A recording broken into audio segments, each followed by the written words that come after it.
Hello les rêveurs, j'espère que vous allez bien. Je vous retrouve aujourd'hui pour le bilan de mes lectures du mois de août 2023.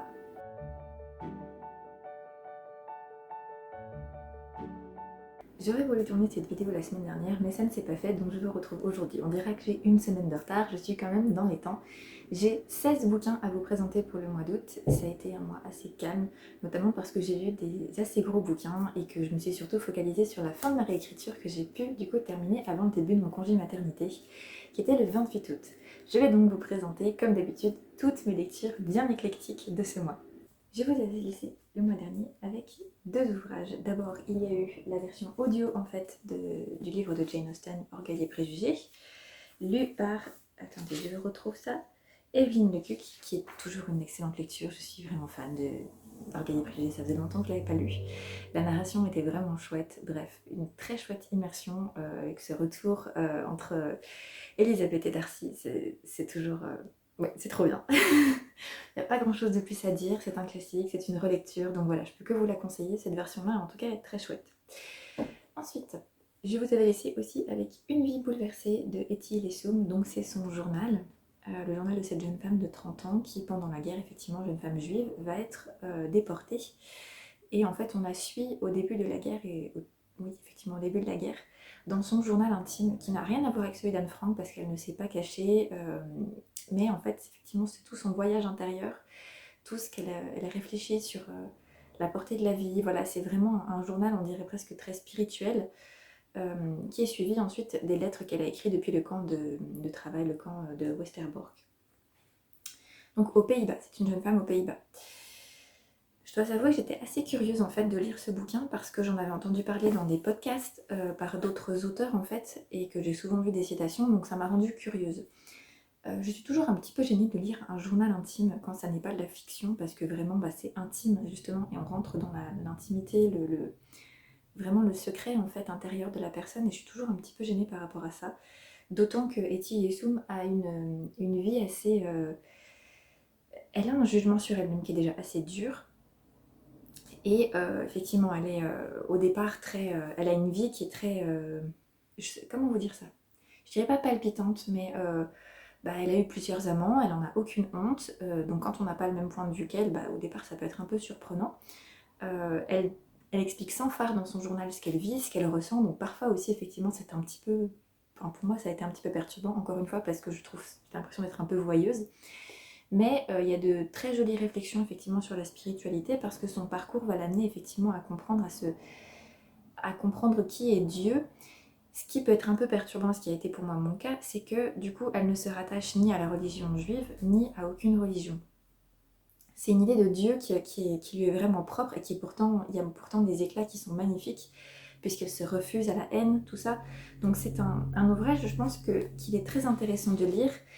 Mais il faut mettre de côté peut-être effectivement les ressentis qu'on peut avoir à se dire qu'on lit un journal intime. Voilà, encore une fois, pour moi, c'est un petit peu ce qui m'a dérangée, qui m'a gênée, mais et qui m'a peut-être empêchée d'accéder effectivement à cette espèce de transcendance qui se dégage de ses écrits et qui est pourtant très très intéressante et très belle à constater. Et sans parler des lettres qui sont vraiment difficiles à lire parce qu'on nous dépeint vraiment ce qui se passe dans ce camp et comme on s'y attend, c'est difficile, c'est très difficile. Donc voilà, c'est un ouvrage que je suis contente d'avoir lu, mais j'ai eu un petit peu de peine et j'étais quand même contente d'arriver au bout. Après ça, je me suis lancée dans un petit ouvrage jeunesse, Le Château intérieur, écrit par Judith Boyoc et illustré par Éric Pulvaret. Donc Le Château intérieur s'est inspiré de Sainte Thérèse d'Avila, qui a expliqué effectivement le château intérieur de l'âme. C'est un petit ouvrage que je ne peux que vous conseiller, que vous ayez des enfants ou pas, parce que c'est une très chouette manière de comprendre effectivement le château intérieur, les demeures de l'âme de Sainte Thérèse d'Avila. Quand on lit Sainte Thérèse d'Avila, c'est un peu opaque. Et c'est précieux d'avoir des ouvrages qui nous permettent d'accéder un peu mieux à ça, d'avoir des histoires jeunesse qui nous permettent de méditer tout ça, de nous rendre ça à portée et de pouvoir le faire avec des enfants. Les illustrations d'Éric Pulvaret sont vraiment très belles. Je vous montre un aperçu là. Et vraiment, c'est un ouvrage qui est plein de douceur, plein de... Voilà, je suis en amour de cette collection. Il y en a encore un autre, je crois, ou deux autres que je n'ai pas encore. Et je vais me débrouiller pour me les procurer bientôt parce que je trouve que ce sont de vraies perles à avoir, encore une fois, qu'on soit adulte ou qu'on soit enfant. Là par contre on va passer dans un livre, un autre genre. Je n'ai pas du tout aimé. J'ai lu La Dame aux camélias de Alexandre Dumas fils. Alors, je ne saurais même pas vous dire ce que c'est que la maison d'édition de ce truc. C'est un livre, alors Booking International, Paris. Je ne connais pas, je l'ai trouvé dans un marché aux puces. Si vous suivez la chaîne, si vous me connaissez un petit peu sur les réseaux, je suis une grande fan d'Alexandre Dumas père. Ça faisait longtemps que je me disais, bon bah, essaye le fils. Je n'ai pas du tout apprécié La Dame aux camélias, j'ai trouvé que c'était nul. Disons clairement, c'était nul. Cette édition est bourrée de fautes, de typographie, il n'y a pas d'accent, il y a des trucs de mise en page qui sont pas beaux, enfin bref. Du coup, je me disais, mais est-ce que ça a vraiment été écrit comme ça à la base ou pas? Le style, pour moi, il n'y en a pas. Je trouve que c'est pas bien écrit. Après, vraiment, c'est mon ressenti. Hein. J'ai pas du tout accroché à l'histoire, que j'ai trouvé...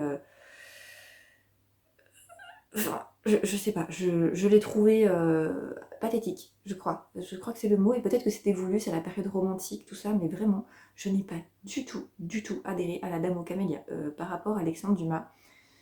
Alors moi j'ai un amour complet pour Alexandre Dumas, mais alors ce qu'a écrit son fils, si c'est toujours comme ça, non. Non. Je suis arrivée à la fin et j'ai dit bon bah ok, maintenant je saurai.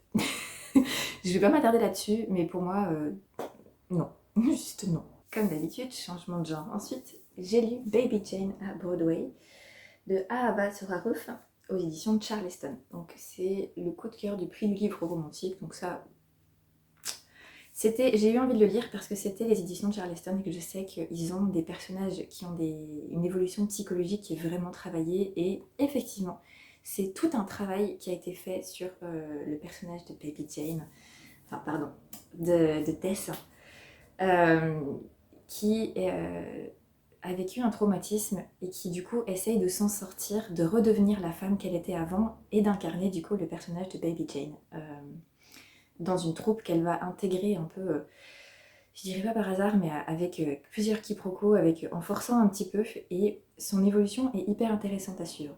J'ai pas toujours adhéré au choix qu'elle a fait, mais j'ai trouvé son histoire vraiment passionnante, je l'ai dévorée pour un premier roman, parce qu'il me semble que c'est un premier roman, c'est extrêmement bien écrit, et j'ai trouvé la thématique effectivement du fait de se relever d'un traumatisme qui enchaîne sur de l'agoraphobie, qui est vraiment vraiment hyper intéressant.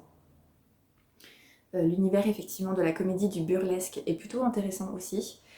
Enfin bref, voilà, c'était une plongée un petit peu différente dans ce que j'ai l'habitude de lire, mais concrètement, ça a été vraiment, vraiment très très intéressant de voir, de suivre l'évolution de ce personnage. On voit pas les pages défiler et on est juste pris dans ce qu'elle vit, sans la juger ni quoi que ce soit, mais justement en vivant cette nouvelle éclosion avec elle et en découvrant aussi ce que ça aura pu donner chez sa fille plus tard, parce que ça a des conséquences. Du coup, c'est assez intéressant et on s'attache assez facilement à ce personnage, même si effectivement on ne cautionne pas forcément tout ce qu'elle fait. J'ai lu aussi quelques romans en version numérique. Donc le premier, ça a été Les Enquêtes de Lucie Carle, tome 1, Mystère et Tasse de Bordeaux. Et j'ai aussi enchaîné dans le mois un petit peu plus tard avec le tome 2, Mystère et Coulis de Framboise.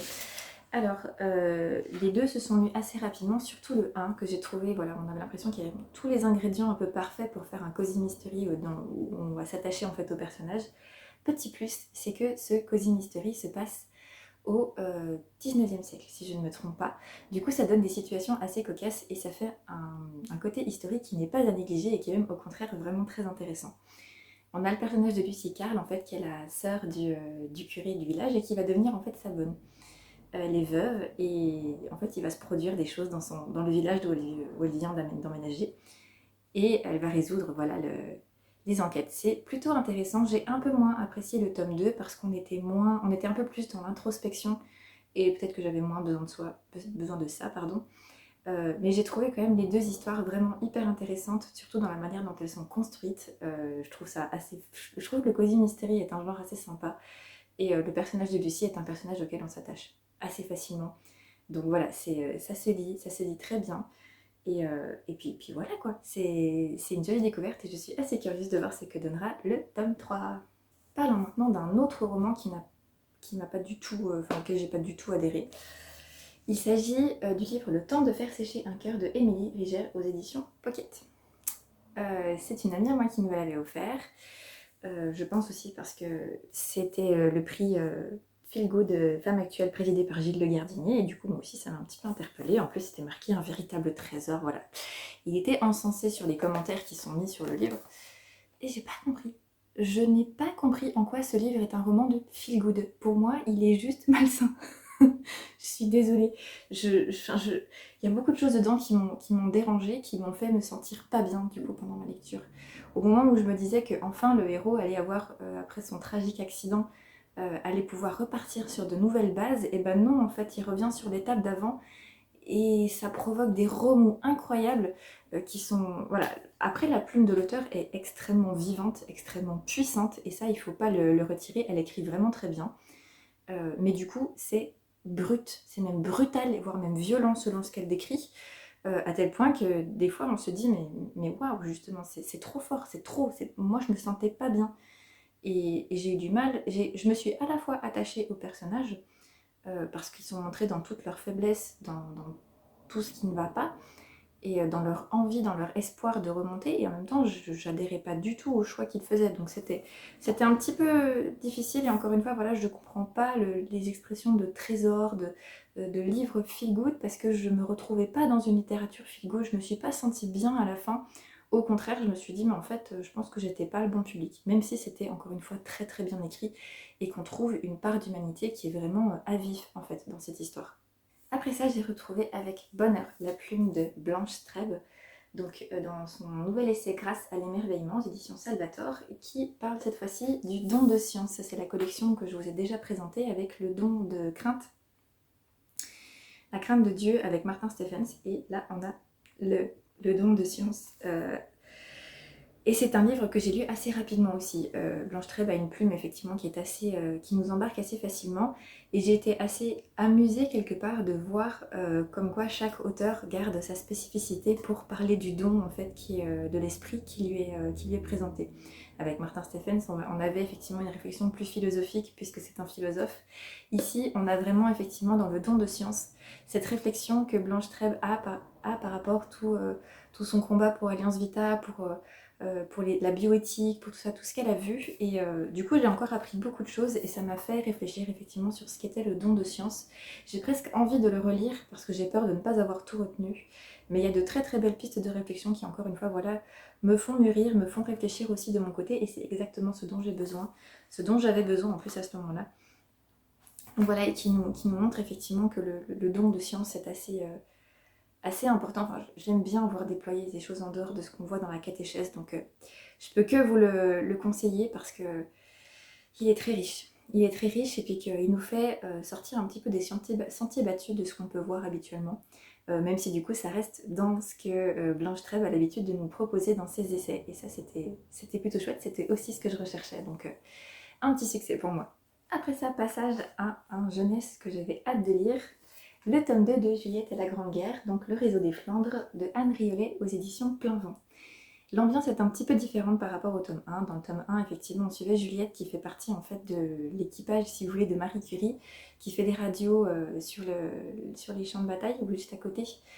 Et là, en fait, Juliette s'embarque un peu plus dans la résistance, dans un autre endroit, effectivement, pendant la guerre, et donc c'est un nouveau pan de l'histoire qu'on découvre, mais encore une fois c'est Anne Riolet et l'histoire de Juliette est vraiment vraiment prenante. Les chapitres on ne les voit pas défiler, l'écriture est efficace, tout est maîtrisé, on s'attache vraiment au personnage. Juliette est un personnage fort et en même temps on sent sa faiblesse. Je l'ai beaucoup aimé, vraiment c'est un diptyque que j'ai vraiment beaucoup aimé. J'ai aimé sa relation avec les autres personnages, j'ai aimé la tension qui s'installe et j'ai aimé le réalisme qui pointe en fait à travers toutes les pages, parce que si dans le Gypsy Book dont je vous ai parlé il n'y a pas si longtemps, on avait effectivement la description de ce qui se passe dans les tranchées, là on voit aussi le combat que d'autres menaient effectivement à l'arrière pour que cette guerre cesse et comment on faisait voilà, pour la résistance. Parce qu'il y a eu quand même de la résistance aussi pendant cette Première Guerre mondiale et on n'en parle pas assez. C'était vraiment hyper instructif, ce voyage historique était vraiment chouette et je peux que vous le conseiller pour en apprendre un peu plus sur cette Première Guerre mondiale aux côtés d'une héroïne qui est forte, qui est géniale et qui est juste hyper inspirante. Ensuite, j'ai lu en numérique une petite romance, Mon plus beau rôle dans ta vie de Alex Keane en auto-édition. Alors, il faut savoir que c'est un roman qui fait suite à 2 romances de Noël que j'ai lues. Je vous remettrai les titres ici parce que ça ne va pas revenir dans ma tête.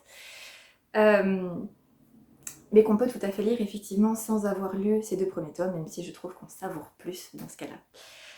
Alors c'est une petite romance que j'ai appréciée parce que là on est dans la thématique du Friends to Lovers, donc des amis qui deviennent amoureux. Et j'ai trouvé que c'était comme d'habitude extrêmement bien mené. J'ai aimé la manière dont la psychologie des personnages était traitée. J'ai trouvé ça assez intéressant aussi de voir le côté célébrité qui est traité, comment ça pouvait être perçu aussi d'un côté et de l'autre, des positions passives ou plus actives de certains. Donc bref, ça a été une petite échappée que j'ai dévorée, comme toutes les romances contemporaines ou historiques que je lis. Je me suis laissée embarquer, même si du coup j'ai trouvé que je lisais beaucoup plus vite jusqu'à ce qu'ils deviennent effectivement amoureux et qu'ensuite c'était une phase un peu plus douce, un peu plus calme, dans laquelle j'ai un peu plus pris mon temps parce qu'effectivement j'aime bien ça. Il y a la tension qui monte et une fois que le couple est installé, viennent les problèmes et là du coup je lis un peu moins vite parce qu'il y a moins cette tension amoureuse, mais j'apprécie vraiment le côté psychologique qui a été fait. Donc je peux que vous la conseiller. Attention, encore une fois, il y a des scènes osées dedans, mais pas beaucoup, donc ça va, c'est plutôt appréciable. Et encore une fois, voilà, le côté psychologique est vraiment bien sympa, donc voilà, une chouette lecture. Retour à du jeunesse, cette fois-ci avec le tome 1 de Van Gogh, Entre ciel et terre, de Timothée de Fombelle, donc la version poche chez Folio Junior. Si vous suivez la chaîne, vous savez que j'ai découvert il n'y a pas très longtemps, il y a une année à peu près, un peu plus, la série Alma que mon mari m'avait offert. J'ai lu le tome 2 il n'y a pas si longtemps et j'aime énormément ce que fait la plume de Timothée de Fombelle. Donc j'ai suivi le conseil de Anne-Sophie Chauvet qui m'a dit essaye Van Gogh. Et de fait, j'ai beaucoup apprécié Van Gogh. Le contexte est totalement différent, mais je retrouve ce côté, déjà cette plume qui est magnifique. La plume de Timothée de Fombelle est à la fois poétique, précise, et elle permet de créer des fictions, des intrigues qui se glissent dans des pans de l'histoire avec un grand H, avec je dirais presque une facilité qui est déconcertante. C'est fascinant, vraiment, Van Gogh est un personnage auquel on s'attache assez facilement, qui est plein de mystères et on va essayer de découvrir ce mystère avec lui. Et je suis fascinée par tout ce qui a été mis en place, par le voyage que ça nous fait faire et par l'évolution pareil des personnages. Donc voilà, c'est une très très chouette découverte. L'univers est assez dense et on se laisse porter vraiment, on se laisse transporter par ce récit. Et du coup, je suis très curieuse de voir ce que donnera le tome 2 parce qu'on a eu une partie des réponses et que j'ai très envie de savoir ce qui va se passer ensuite. Comment tout ça va être relié à la grande histoire avec un grand H. Et voilà, c'est juste fascinant en fait. De nouveau, un autre genre, je me suis lancée dans Rendez-vous chez Tiffany de James Patterson aux éditions Archipoche. Je connaissais James Patterson pour sa série Maximum Ride, que j'ai lu quand j'étais ado et que j'ai lu un peu plus tard après pour préparer mon mémoire à l'université. Je savais qu'il écrivait des thrillers, mais je ne savais pas qu'il écrivait de la romance. Là, on a une romance avec un personnage imaginaire. Ça peut paraître bizarre, mais en fait, là aussi, il y a le petit côté imaginaire qui est mis en place et qui est assez intéressant. Ça se lit très très vite. Il y a un suspense qui est maintenu, donc on sent effectivement que James Patterson a quand même l'habitude d'écrire des ouvrages plus d'enquête et de thriller. Mais la lecture a été vraiment sympa. Il y a des moments où j'ai ri, je l'ai dévoré. Je le garderai sans doute pas dans la bibliothèque, mais franchement, le voyage était plutôt sympa et le concept est vraiment innovant. J'ai vraiment apprécié ce côté imaginaire qui se met en place, qui n'est pas tout à fait de l'imaginaire, on ne sait pas trop dans quel genre on se situe. Mais voilà, la petite romance qui s'installe va à la fois vite et en même temps, ça paraît tout à fait normal. Et encore une fois, l'évolution des personnages était plutôt sympa là aussi. J'ai aimé ce qu'il a fait du couple, de voir l'évolution de l'héroïne de Jane et sa relation avec sa maman et de voir comment ça évolue. Et puis voilà, je peux que vous la conseiller parce que ça fait un petit côté Nicolas Spark sans y toucher et que vraiment le concept est vraiment sympa. Encore une lecture en numérique, encore de la romance. Je me suis lancée dans le tome 3 de Dolce Vita et Nouveau départ de Ninon Hamet, donc le temps des retrouvailles en auto-édition. J'avais beaucoup apprécié les 2 premiers tomes que j'avais trouvés hyper travaillé. En fait, on suit 4 amis qui après, il me semble, après leurs études, ou après le bac, je sais plus, décident en fait de passer un été ensemble et à Venise. Et voilà, on les suit au départ, on les suit encore un petit peu plus tard quand le confinement arrive, est-ce que ça a impacté sur leur vie amoureuse. Et on les retrouve effectivement pour ce dernier tome, le temps des retrouvailles 5 ans après. Qu'est-ce qui a changé? Quels ont été les remous de tout ça? Et vraiment, vraiment, Ninon Hamé, encore une fois, elle, je trouve que c'est la reine pour réussir à présenter des personnages qui ont une vraie évolution dans une romance, qui sait jouer avec les clichés en les cassant et en les tournant à sa sauce. Vraiment, c'est une autrice que j'aime beaucoup suivre. Et là, de nouveau, elle nous a présenté, c'est un gros livre il me semble, mais je l'ai lu en une journée. Je ne pouvais pas me détacher de cette troupe d'amis dans lesquels il y a eu des conflits, il y a eu des quiproquos, tout ça. Et j'étais vraiment contente de voir ce qu'elle avait fait. Parce qu'on entre vraiment dans la vie adulte et avec ses problèmes, avec ses joies. Et c'était vraiment très très chouette à découvrir. Le côté romance en plus, il y a un petit truc qui est en plus, voilà, mais qui est vraiment adulte, que j'ai aimé voir. Donc vraiment, il y a un petit suspense aussi, il y a beaucoup trop de choses pour qu'on ne puisse pas s'attacher à tous les personnages et les voir chacun affronter les aléas en fait de la vie. Et trop bien, c'était vraiment beaucoup trop bien. Donc je suis très contente et j'espère pouvoir un jour me les procurer. Normalement, si tout va bien, je me les procurerai en papier bientôt, sinon je les demanderai pour un anniversaire, hein, je ne sais pas. Mais je les aurai dans ma bibliothèque parce que ça, c'est vraiment un récit où on a plusieurs voix, même beaucoup de voix qui se mêlent sans jamais qu'on les confonde et qui nous embarquent du début jusqu'à la fin. Vraiment, vraiment, vraiment. Et enfin, dernier ouvrage entier que j'ai à vous présenter pour cette vidéo. Il s'agit d'un clafoutis aux tomates cerises de Véronique Debeure aux éditions Flammarion. On suit effectivement Jeanne qui a 90 ans, en fait, dans une année de sa vie, sur ses petites joies, son quotidien, en fait, dans une espèce de journal intime que j'ai trouvé vraiment très attendrissant, que j'ai mis un moment à lire parce que justement, il n'y avait pas cette tension qu'il peut y avoir dans un roman d'amour, un roman d'action, tout ça. Là, on est vraiment dans un roman qui prend son temps. Mais c'était vraiment chou parce que ça m'a rappelé, effectivement, ça ne peut que nous rappeler nos grands-mères, comment ça se passait à l'époque, comment ces personnes-là vivent en fait leur propre vieillissement, le monde qui change. Et j'ai vraiment beaucoup apprécié parce que c'est plein de tendresse et que on sent effectivement cette marche inéluctable de la vie, ce côté de cette peur de la mort, cette peur de continuer à vivre aussi. Il y a beaucoup de...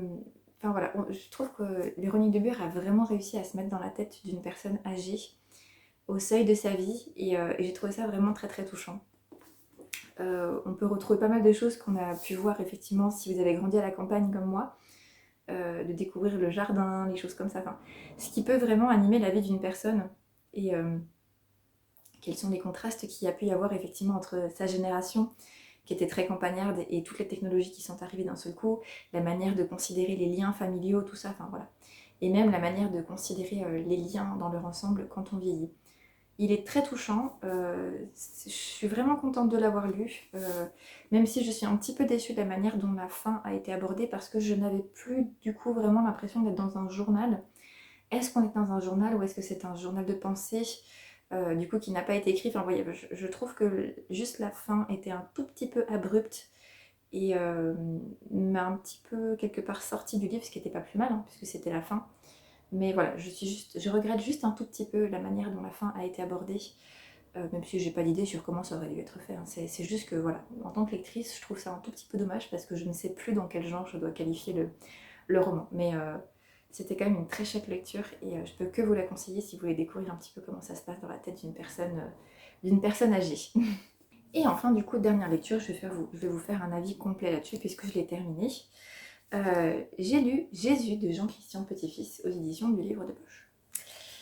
Donc, il y a quelques mois, pendant le carême, j'ai lu Le Saint-Suaire de Turin, écrit par Jean-Christian Petit-Fils, qui a été vraiment une lecture coup de cœur. J'ai appris beaucoup de choses sur le Suaire de Turin, sur Jésus, du coup. Et là, en fait, j'ai eu envie de savoir quelle était l'enquête qui a été faite sur Jésus, quels ont été les apports de l'archéologie, en plus, effectivement, du linceul, du Suaire d'Oviedo et puis de la tunique d'Argenteuil.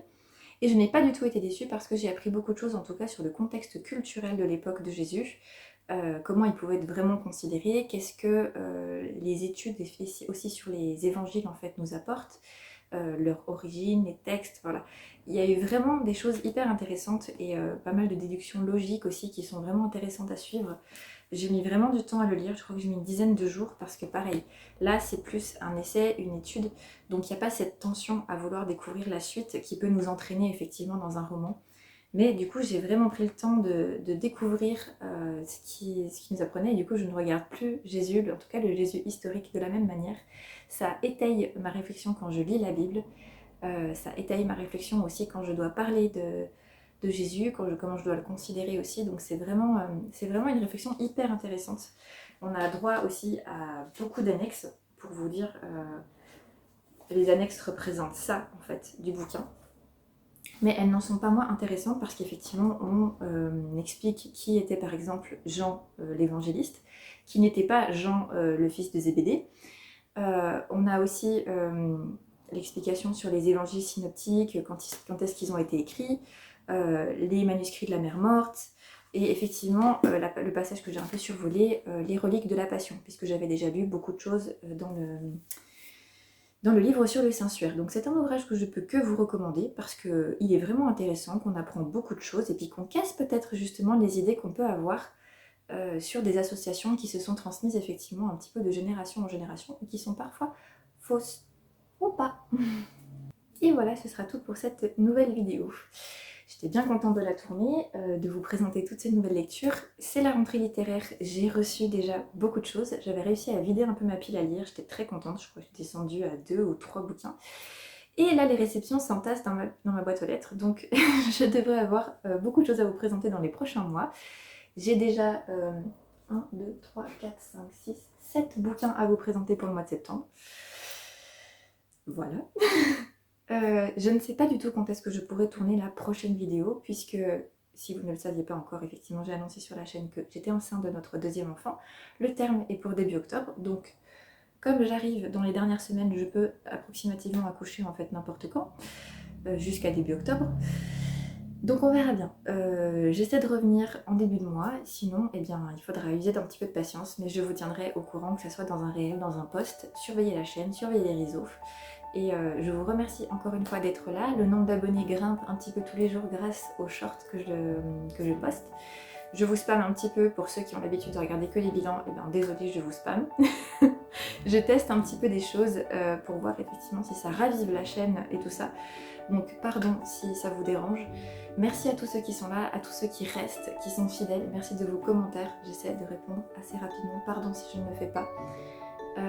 Mais voilà, je vous dis donc à très bientôt. N'hésitez pas à me dire si cette vidéo vous a plu, s'il y a des bouquins qui vous intéressent ou au contraire pas du tout. Et faites de doux rêves, qu'ils soient en mots ou non.